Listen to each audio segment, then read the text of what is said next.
দেখা যাক কী কী নিয়েছি। প্রথমেই ঢেঁড়সগুলো টুকরো টুকরো করে কেটে নিয়েছি, সরিষা বেটে নিয়েছি, পরিমাণ মতো হলুদ নুন নিয়ে নিয়েছি।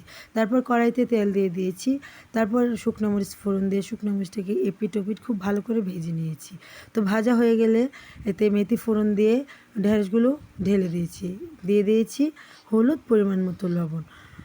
এখন এটাকে খুব ভালো করে সুন্দর করে নেড়ে চেড়ে ঢাকা দিয়ে রেখে দেবো 2 থেকে 3 মিনিট। 2 থেকে 3 মিনিট পর ঢাকাটা তুলে দিয়ে এটাকে খুব ভালো করে নেড়ে চেড়ে দিতে হবে। এ পর্যায়ে আর সেদ্ধ করা আর ঢাকা দেওয়া যাবে না।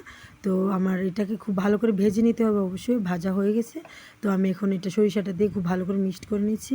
তো আপনারা যদি চান একটু ভিজা ভিজা রাখতে পারেন, কেউ চাইলে শুকনাও রাখতে পারেন।